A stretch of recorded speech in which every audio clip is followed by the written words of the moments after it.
नमस्कार। माहौल क्या है में आज बलिया की बात होगी। बलिया वो जिला है उत्तर प्रदेश का जो बिहार से सटा हुआ है।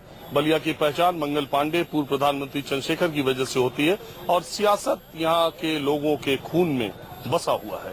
और मैं इस वक्त जहाँ पर खड़ा हूँ बलिया रेलवे स्टेशन, इसके ठीक सामने जो चाय की दुकानें हैं, बलिया की राजनीति वहीं से शुरू होती है। कुल मिला के 7 सीटें हैं यहाँ पर। पिछले चुनाव में समाजवादी पार्टी को 5, बीएसपी को 1, बीजेपी समाजवादी पार्टी को 5, बीएसपी को 1, बीजेपी को 1 सीट मिली। तो बलिया का माहौल क्या है, चलिए आज यही देखें। तो अब मैं स्टेशन के बाहर जो चाय की दुकान, जिस पर पूर्व प्रधानमंत्री चंद्रशेखर, प्रख्यात समाजवादी नेता जनेश्वर मिश्रा और तमाम बलिया के वो लोग जो तेवर वाले नेता थे, वो इन्हीं चाय की दुकानों पर राजनीति करते रहते थे। बहुत संसाधन भी उस वक्त नहीं था। कई बार बिहार को बलिया को बागी बलिया भी कहते। पहले ये बताइए बागी बलिया क्यों कहते? बागी बलिया इसलिए कहते हैं कि 1857 की जो क्रांति होती थी, वहाँ जो मंगल पांडे, हाँ मंगल पांडे यहीं से बिल्कुल पूजा यहीं के वो थे।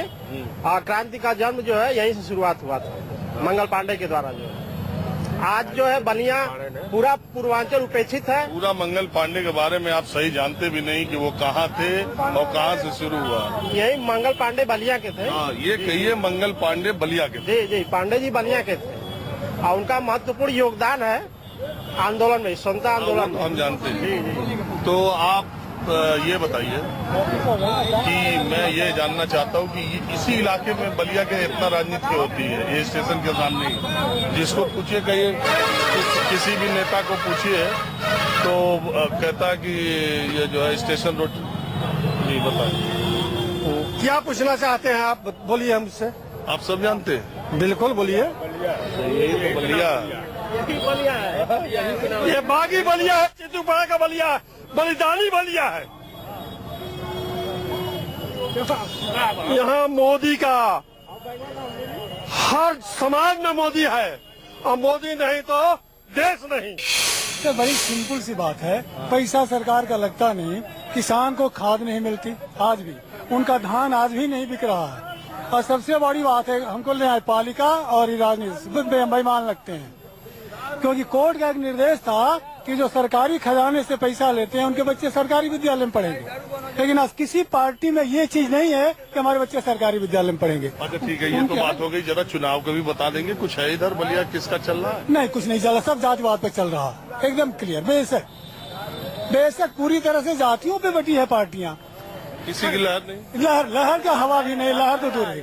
सुनिए ना, एक मुद्दा आपको बता दूं, लहर नहीं है, लहर एकदम नहीं। हर सीट के हिसाब से लड़ाई है। जी हाँ, हर सीट के हिसाब से लड़ाई है। त्रिकोणी बोले सर, क्या पूछना चाहते हैं?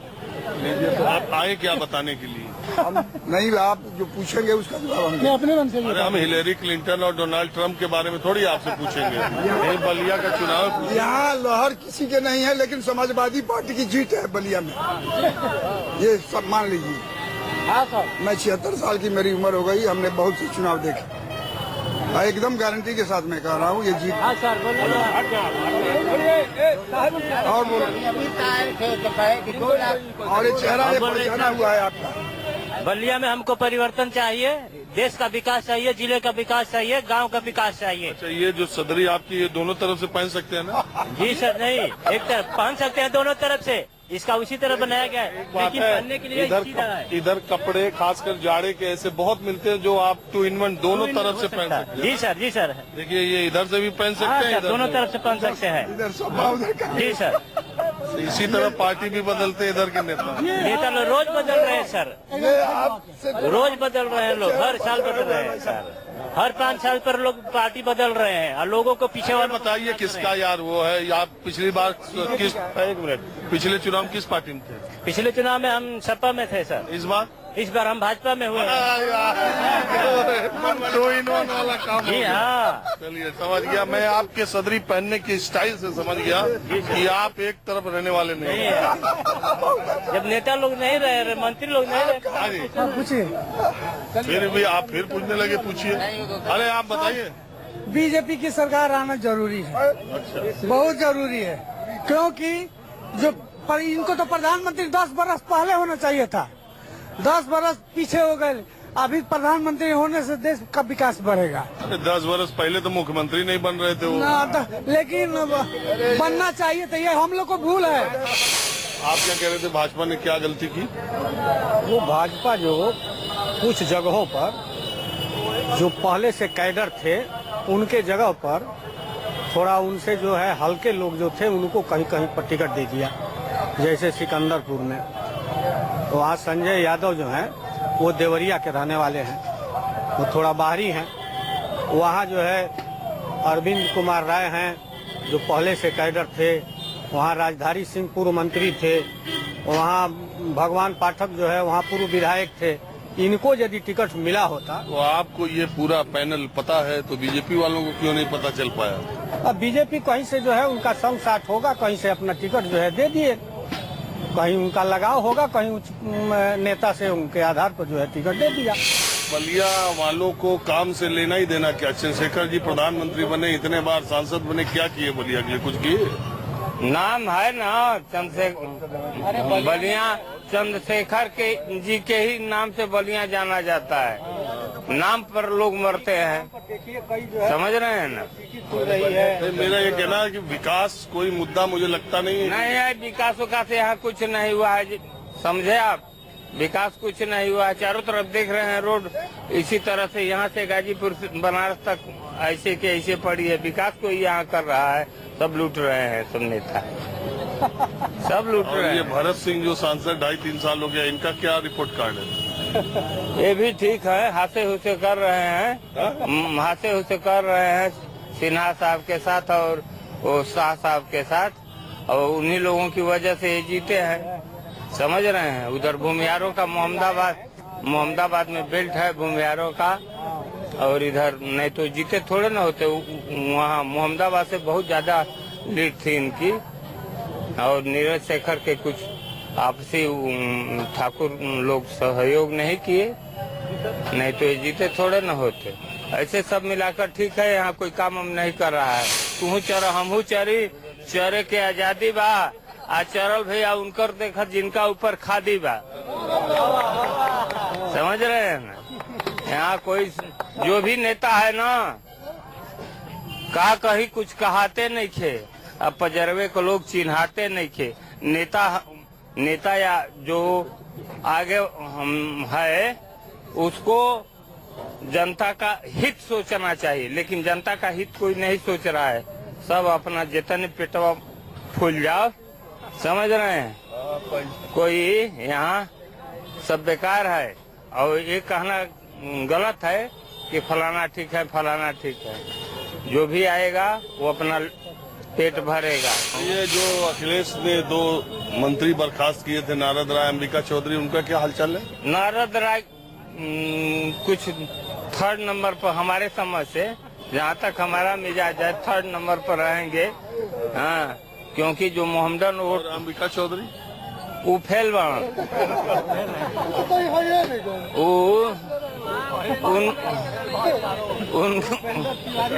जमानत बचा ले सुहे ढेर बा। मैं ये कहना चाहता हूँ कि जो भी व्यवस्थाएं चल रही हैं आज के परिवेश में, चाहे वो मोदी जी की चल रही हो, चाहे किसी की चल रही हो, राष्ट्रभक्ति की चल रही हो, जितनी शहादत यूपीए गवर्नमेंट में आज तक नहीं उनके कार्यकाल में नहीं हुई है, वो शहादत 2.5 साल 3 साल में हुई है सरहद पे।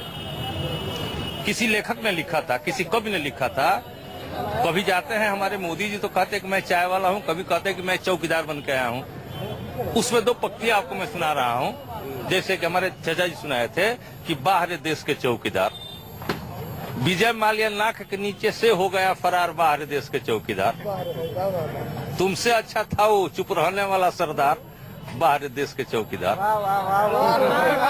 तुमसे अच्छा था वो चुप रहने वाला सरदार बाहर देश के चौकीदार।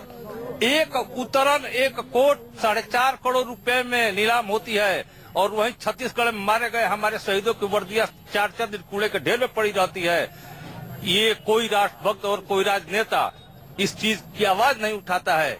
क्यों ऐसा क्यों होता? अगर इस तरह से राष्ट्रभक्ति है तो इस तरह की राष्ट्रभक्ति मेरे को नहीं चाहिए। दूसरी बात, खरीदना ही है तो बुढ़ापा क्यों खरीदते हो? जवामर्दी खरीदो, शहीदों के परिवारों की हमदर्दी खरीदो और उतरन क्यों खरीदते हो? खरीदना ही है तो सरहद पे शहीद हुए शहीदों की वर्दी खरीदो। इस तरह की राष्ट्रभक्ति हमको नहीं चाहिए कि जो रोजाना कोई कर्नल मारा जाता है सरहद पे, वायलेंस क्यों पैदा किया जाता है इस तरह से? तो चलिए, आपकी भावनाओं की मैं कद्र करता हूं, लेकिन सवाल ये है कि चुनाव में माहौल क्या है? चुनाव में माहौल ये है कि हर लोग अपनी डफली अपनी राख, धीरे सी बात, अपनी डफली अपनी राख। जिस आदमी से बात करेंगे, कोई सपा से अफिलिएटेड है, कोई बसपा से अफिलिएटेड है, कोई भाजपा से अफिलिएटेड है। अरे आपको क्या लग रहा है? मेरे को लग रहा है कि अखिलेश आएंगे, अखिलेश आएंगे, अखिलेश आएंगे। सही है, सही कह रहे हैं। युवाओं से हमारा पूछिए, केंद्र सरकार युवाओं के लिए क्या किया है? आप युवा है और क्या, हम क्या बूढ़े हैं? क्या हम लोग बूढ़े हैं? 35-40 वर्ष का लड़का जो है बुढ़ा आपको दिखाई देता है? 40 साल का अभी लड़का ही रहेगा? क्यों नहीं रहेगा? बेरोजगारी के मारा फिरेगा। 2.5 साल 3 साल हो गया। उन्होंने कहा था कि हम आते ही जो है काला धन लाएंगे, हर खत्म 1.5 लाख रुपया भेजेंगे। आज क्या किया है? 15 लाख 15 क्या किया है? हमको नहीं चाहिए, लेकिन हमको रोजगार चाहिए ना। हम लोग भूखों से मर रहे हैं, लेकिन जो रोक नहीं दे रहे हैं। एक सर्कल स्टाइल किया उन्होंने कश्मीर पर, 40 सैनिक मारे, हमारे आज हजारों सैनिक मारे गए। उन्होंने क्या किया? बेरोजगारी किया, नोटबंदी पे हमें गरीब और मजदूरों को हिला दी। यहाँ लोग कह रहे हैं कि मोदी जी का पूरा बलिया में माहौल बना हुआ है। नहीं, कोई नहीं माहौल बना, सिर्फ हवा है। और जो ये जितना झूठ देखिए, जितना नहीं, अखिलेश यादव का यहाँ पर हवा है। अखिलेश नहीं बता, अखिलेश यादव सुन लीजिए, जितना झूठा किसके आपको? अभी जो है प्रदेश में, हम सच बता दें, खिचड़ी सरकार बनेगी, कोई बहुमत नहीं आएगा। युवा जीतेगी। आप क्या कह रहे हैं? अखिलेश यादव ईमानदार मुख्यमंत्री है प्रदेश के, उन्हीं को। अरे अभी सुने आप सब लोग जो बात अरे कहने दीजिए, फॉरवर्ड वोट जो है ना अधिक बोलता है, ठीक ना, और छोटे कास्ट के लोग कम बोलते हैं, ठीक ना, इसलिए अखिलेश यादव प्रदेश के मुख्यमंत्री होंगे। वक्त एक ब्रेक के बाद माहौल क्या है जारी रहेगा। कब्रिस्तान और शमशान का झगड़ा प्रधानमंत्री खड़ा करेगा। मैं इसका वजीर हूँ, मैंने ही कब्रिस्तान और शमशान बनवाए हैं। मोदी जी, आप अपने पीए साहब से कहते, मुझे एक टेलीफोन करते, हमारे सचिव से पता चला लेते, कब्रिस्तानों को जितना पैसा दिया है उससे कहीं ज्यादा 2.5 गुना के करीब हमने शमशानों को पैसा दिया है। और मोदी जी, ये पैसा शमशान को नहीं दिया है। आपको शमशान शब्द अच्छा लगता है, हमने शमशान नहीं बनाए हैं, हमने अंत्येष्टि स्थल बनाए हैं, शमशान नहीं बनाए। अब बताओ ये कितनी हल्की बात है। देश का प्रधानमंत्री ये कहे ईद पे बिजली ज्यादा मिलती है, दिवाली पे नहीं मिलती। अब देखो क्या रह गई इज्जत। बिजली विभाग की तरफ से रिपोर्ट आ गई कि ईद पर अगर चारा नहीं मिलती है तो दिवाली पर 2 रुपए मिलती है। इसलिए कि ईद रोशनी का त्योहार नहीं है, ईद कुर्बानी और सिवैयों का त्योहार है, लेकिन दिवाली रोशनी का त्योहार है। इसलिए दिवाली पर ईद से कई गुना ज्यादा बिजली मिलती है और मिलना चाहिए। मोदी जी, मेरी बीवी जब सिवैयां बनाती है तो गुप्ता जी खाते हैं, और गुप्ता जी की पत्नी जब गुजिया बनाती है तो आजम खान खाते हैं। 5 रुपए नहीं आए हैं अभी तक, 5 रुपए। गंगा की सफाई के नाम पर भारत सरकार ने 5 रुपया नहीं भेजा है, 2.5 बरस हो चुके हैं। बनारस के घाट मैंने बनवाए हैं, जाकर देख लो, इस मुसलमान के पत्थर लगे हैं। बनारस की गलियां हिंदू भाइयों जाकर देखो, सारी गलियों में पत्थर और इंटरलॉकिंग इस मुसलमान ने कराई। जो किया है, बनारस के नतीजे बता देंगे मोदी जी आपको, कितनी सीटें आप जीतेंगे। बलिया से माहौल क्या है, मैं बस इतना ही। अगले एपिसोड में किसी नई जगह से नया माहौल लेकर मैं फिर हाजिर होऊंगा। कैमरामैन उमेश सिंह के साथ राजीव रंजन, न्यूज 24 बलिया।